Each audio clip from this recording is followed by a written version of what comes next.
You know, I don't let none marinate. We get straight to the sauce. Everything saucy, right? I can't let this slide. You know, yes, there's racism in boxing. There's a lot of racism in boxing. You know, and especially not giving certain people their flowers. You know, resume speaks value in boxing, right? You know, and it's just crazy just watching every person that do an interview discredit Miguel Cotto. Um, Miguel Cotto, 140, 147, 154. If I'm not mistaken, I'll do another video if I'm wrong. Well, what? He's like a 4 division, 5 division champ. You know, if I'm wrong, my mistake. You know, I just counted 3, but if I'm wrong, my mistake, and I will make another video if I'm wrong. Fought the greats, beat people in a prime, resume is spectacular. He's a Hall of Famer. Y'all label him one of the Puerto Rican greats, but he's not one of the greats. Come on, it sounds stupid, real stupid. But this is no shade because I don't blame this certain fighter. I blame the company that he was always signed to. You know, because you know they went on live and said they never believed in him. But y'all only going to give this person and say he's one of the greats because of his accolades or because he became undisputed 2 times. But the resume he has is bad. It's a weak resume. But y'all want to label him one of the greats when a person that has a way better resume and for real elite fighters doing it his time and at that time and rose to new heights. He didn't cry like Devin Haney when plaster was in his gloves. He didn't cry. None of that. Took the loss like a champ, came back.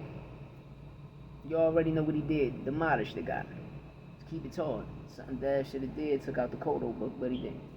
You know, like I said, no shade, no blame to how another person's career was taken into, but Miguel Cotto's career,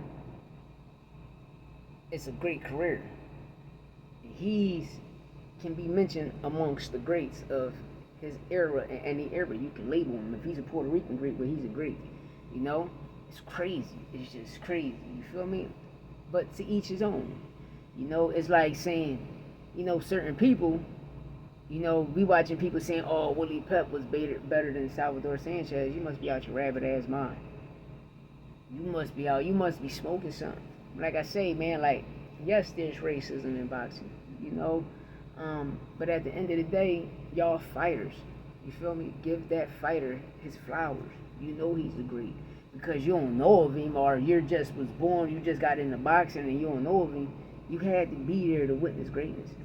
You understand me? When Cotto fought, niggas was like, yo, Cotto fighting tonight. Everybody was running. I don't give a fuck what type of race you are, nationality, etc. You understand me? Everybody was running when Cotto was fighting. De La Hoya fighting, everybody went into a De La Hoya fight. Trinidad, niggas running. Roy, niggas running. Niggas was doing that way before Floyd. Way before Floyd fight, niggas was running, yo, getting ready for fight night and everything. Way before Floyd. You understand me? There's a lot of monsters out there. There's a lot of greats that's out there that's not being mentioned. But y'all keep mentioning these commentary fighters. You don't see people mention Terry Norris. No, Terry Norris was a monster. Julian Jackson was a monster. You understand me? But we keep up just with the basic, the commentary ones. Sugar Ray Leonard, he was a monster, but that's all we know. Sweet Pea, my favorite fighter, monster, but that's all we know. Know what I mean? When it was other dogs out there. You dig me? We mentioned Sugar Shane, but why we can't mention Vernon Forrest? We mentioned Zab Judas, shout out to Zab, but he became undisputed when he beat Corey Spanks, took that 100 grand and made niggas believe. Shout out to Zab, super fast Zab. And at the end of the day, I'm gonna keep it tall. When Zab was in his prime, niggas was ducking Zab. Duck goose out this motherfucker. And if Zab just would have took that 8 count knee, got his shit back together, he would have destroyed Costa. But no, the pride of us in the city, motherfuckers, we can't go out like that. It be our pride. But yes, when Zab was in his prime, Mayweather ducked him. He ducked a lot of motherfuckers. But at the end of the day, Miguel Cotto, he's one of the greats. He's one of the greats, hands down. Salvador Sanchez, one of the greats. Shoo, don't believe me? Ask Roy Jones. One of his favorite fighters, ask Roy Jones. You feel me? You know, I'll make another one for that. But besides that, this is all about Miguel Cotto. You know, the performances he put on, his resume is spectacular. It holds a lot of weight. It's heavy in the game, man. His resume is super duper heavy in the game. And you people gotta accept it, man. You feel me? Because you're not a fan of a person. You're supposed to be fans of a sport. A lot of these people become fanboys. You become a fan of a certain fighter. And at the end of the day, the fighters you like, niggas be ass, bro. They be butt cheeks. Dick ski. But at the end of the day, you let y'all tell it. Y'all paint a narrative and trying to sway the popular opinion when you can't. You feel me? Because if people 30, 35 plus, you remember all of the Cotto fights, bro. You remember how them late 90s, early 2000s, mid 2000s was, man. Floyd's name wasn't the only nigga name out there. You had Cotto, you had Pacquiao, you had Shane, you had Bernard, you had Lennox Lewis, you had the Klitschko's. I can keep going in the mid Jones, baby. You feel me? It wasn't only Floyd, nigga. Canelo, Austin Trout. You feel me? And during the back end, I can name more. But way before Floyd Mayweather name started popping, I can name more. You feel me?